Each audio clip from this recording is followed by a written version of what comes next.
जन आवाज ग्रामीण विकास के लिए कमलेश गुप्ता कहाँ के रहने वाले हैं? ये आपकी गाय ने कितना दूध दिया है? पशु पालन विभाग द्वारा कितने समय में? एक टाइम, पशु एक टाइम। पुरस्कार योजना के तहत अच्छा, जिला 3-500 स्तर पर 9-500 एक कार्यक्रम का आयोजन किया गया है, ये साहिवाल जिसमें साहिवाल। इससे पहले भी आपको पशुपालन इनाम मिला है क्या यहाँ के से? साथ साथ कितनी बार मिला? उद्यानी विभाग एक बार और विकास खंड का एक अन्य बार फसलों को मिला था, लेकर दूसरा बार विकास खंड का कितना विशेषज्ञों मिला? द्वारा 10,000 अच्छा, ये उपस्थित जिले वाला भी दूसरी बार जनों मिल रहा है को आपको? दूसरी बार मिला। दादा कोई खेती करने की विधियां बताएं।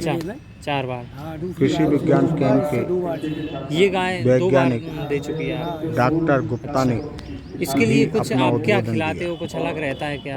इसका कुछ नहीं, खली खाती है पशु आर और चापर बस और कटी मतलब ये दादा ये बताओ, कभी पशु चिकित्सक आपके गांव में जाते हैं? जाते हैं। अच्छा, आपकी गैया का पंजीयन नहीं हुआ अभी तक, रजिस्ट्रेशन, पंजीयन है ना, उलर लग रहा है, आधार नहीं दिख रहा। आधार लग रहा है ना उलर। अच्छा, इसका पंजीयन का 18-19 लीटर मतलब 24 घंटे 19 लीटर 19 साहिवाल। क्या इतनी दूध वाली कीमत की गई है तो काफी महंगी रेट हुई क्या? और महंगी है, कितनी कीमत में मिलता है? तुमने लाई थी या घर की है? 1.5 लाख रुपए की गाय है। दादा कब से पाल रहे हो आप इस गाय को? हैं? घर की बछिया है, घर की है? इसकी माँ भी तुम्हारे पास थी? इसकी माँ थी। अच्छा हाँ, उसकी बछिया ही है गिर। अच्छा, ये भी तुम्हारी है? ये भी हमारी। उसने कितना दूध दिया? इसके 14 लीटर हो गए, 14,200 36 महीने की बछिया है ये। कितनी गई हैं आपके पास? मेरे पास 7 गाय है, 4 भैंस। 7 गाय 4 भैंसे। तो गाय ही ज्यादा क्यों पालते हो? भैंसे भैंसे तो ज्यादा दूध देती हैं। गाय से गाय ज़्यादा दूध देती है, गाय की खुराक कम है, भैंस की खुराक ज़्यादा है। अच्छा, खुराक कम होने के कारण गाय को पालना सस्ता पड़ता है सस्ता किसान को। पड़ता है। दूसरा क्या है कि गौ माता की पालने से अपने को क्या फायदा होता है गौ माता को पालने से? गौ माता पालने से ये होता है कि गौ माता का एक तो गाय का जो दूध पौष्टिक है, इतना भैंस का नहीं। गाय के दूध में इतनी ताकत, गाय के दूध में ज्यादा आलस नहीं आता, भैंस के दूध में आलस आता है। आलस आता है। गाय का दूध संतुष्ट होता है। मतलब कब लेके आए थे जब ये? क्या नाम है आपका? मेरा रामकृष्ण यादव कब है। लाए थे गाय? ये तो ये गाय लाए थे हम 13 तारीख को, हाँ 12 कितने बजे? ये लाए थे हम 5 बजे शाम को। रात को कोई परेशानी तो नहीं भाई गाय माँ को? का प्रयोग करते हैं। तो हमको जो प्राकृतिक खेती करने के लिए हम जा रहे हैं, उसमें हमारा जो निदाई का कचरा है अथवा जो फसल के अवशेष हैं, उसको हमको पलवार के लिए उपयोग करना है। पलवार के लिए उपयोग करना इसलिए जरूरी है कि वो एक तो पूरी जमीन को ढक के रखेंगी, तो नमी का संचय करेंगी। नमी का संचय करेंगी तो हमारी जो सिंचाई की फ्रिक्वेंसी है वो कम हो जाएगी। दूसरा क्या होगा कि खरपतवार की समस्या, आप अगर 3 साल तक लगातार जो हमारे खरपतवार हैं उनसे मल्चिंग करेंगे फसल अवशेषों से, तो आपकी फसल में फिर खरपतवार आना खत्म हो जाएंगे। मतलब उससे नमी का संचय होगा, खरपतवार आना बंद हो जाएंगे। तीसरी चीज क्या होगा कि जो हमारा प्राकृतिक मित्र है केंचुआ, केंचुआ अंधेरे में रहना पसंद करता है। अंधेरे में रहना पसंद करता है, तो जब हमारी फसल की जो कतारों के बीच की जो जगह है, उस जगह में यदि आपने जो खरपतवारों से पलवार कर दी, जो कचरा है उससे पलवार कर दी, तो जमीन के अंदर नमी भी होती है। तो नमी के कारण जो केंचुआ है अंधेरे के कारण वो और नीचे जो चला जाता है 1-1.5 मीटर से नीचे, तो वो ऊपर और नीचे आकर के हमारी जमीन को प्राकृतिक रूप से जुताई करने का काम भी करता है, जिसके कारण हमारी जो जमीन है ना वो क्या हो जाती है, भुरभुरी हो जाती है। मतलब भुरभुरी हो जाने के कारण क्या होता है कि उसमें जल धारण क्षमता बढ़ जाती है। सॉइल एयरेशन, मतलब जमीन में नहीं आते हैं। यदि कोई फफूंदनाशक का प्रकोप होता है हमारी फसल में, तो उसके लिए हम बटर मिल्क का उपयोग करते हैं। उसको क्या है, बटर मिल्क को कई दिन पुराना हो जाता है, तो हमारी फसल में अगर उसका छिड़काव करते हैं बटर मिल्क का, तो उससे हमारी फफूंद जनित रोगों का नियंत्रण भी संभव है।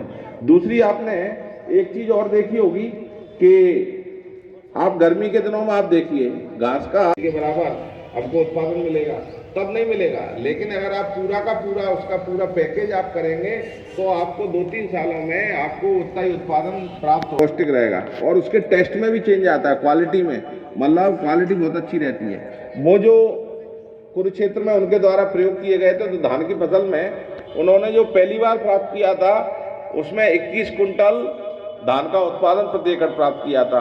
दूसरी साल उन्होंने 27 कुंटल प्रति एकड़ प्राप्त किया था और तीसरी साल उसमें 33 कुंटल प्रति एकड़ धान का उत्पादन प्राप्त हुआ था। और इस प्रकार से हम अगर जो प्राकृतिक खेती है इसको अपनाएंगे, इसके दूसरे घटकों का भी हमको ध्यान रखना है। ऐसा नहीं कि आपने जीवामृत का तो प्रयोग कर लिया और इसके बाद में आपने कीड़े बीमारियों के नियंत्रण के लिए आप ले जा करके काय का प्रयोग कर रहे हैं, कीटनाशकों का प्रयोग कर रहे हैं, रासायनिक कीटनाशकों का। तो रासायनिक कीटनाशकों का प्रयोग उसमें नहीं करना है। उसके लिए जो वनस्पतियों से प्राप्त होने वाले हमारे जो कीटनाशक है वो हमको तैयार करना है। जैसे बीजोपचार करने के लिए भी हमको रासायनिक फफूंदनाशकों का प्रयोग नहीं करना है, उसको बनाना। की गोपाल पुरस्कार योजना में काफी समय बाद शामिल होना हो पा रहा है मैडम। मंच पर आसीन भारतीय जनता पार्टी के हमारे यशस्वी जिला अध्यक्ष सम्माननीय आलोक तिवारी जी, भारतीय जनता पार्टी के जिले के महामंत्री सम्माननीय भाई साहब मुकेश कलावत जी, भारतीय जनता पार्टी जिले के उपाध्यक्ष आदरणीय नंदलाल जी यादव, कामधेनु आयोग के अशोकनगर जिले के हमारे अध्यक्ष आदरणीय राहुल जी राजौरिया जी, वरिष्ठ वैज्ञानिक गुप्ता जी, डीडीए साहब, कैन साहब, कौरव साहब, कल्पना दीवान मैडम, रतन लोधी जी और हमारे वरिष्ठ किसान यहाँ पर बैठे हैं राजधर सिंह जी, सम्माननीय सभी पशुपालकों, समस्त डॉक्टरगण, डॉक्टर सिंगल साहब। आज ये करता है एक्सपोर्ट व इंपोर्ट पे। दूध के रेट नहीं मिलती है, पूरे भारत की समस्या है, केवल अपनी लोकल समस्या नहीं है। वो संभव हो पाएगा मिल्क प्रोक्योरमेंट से। हमारे पास खरीदने वाला कौन है?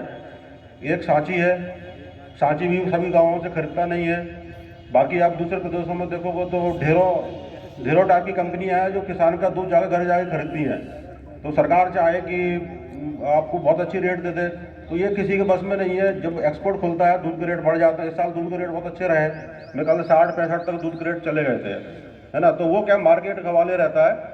ये है कि हम ये कोशिश कर सकते हैं कि सांची का जो इंफ्रास्ट्रक्चर है, दूध खरीदने की कैपेसिटी है, गाँव जाके वो खरीदे।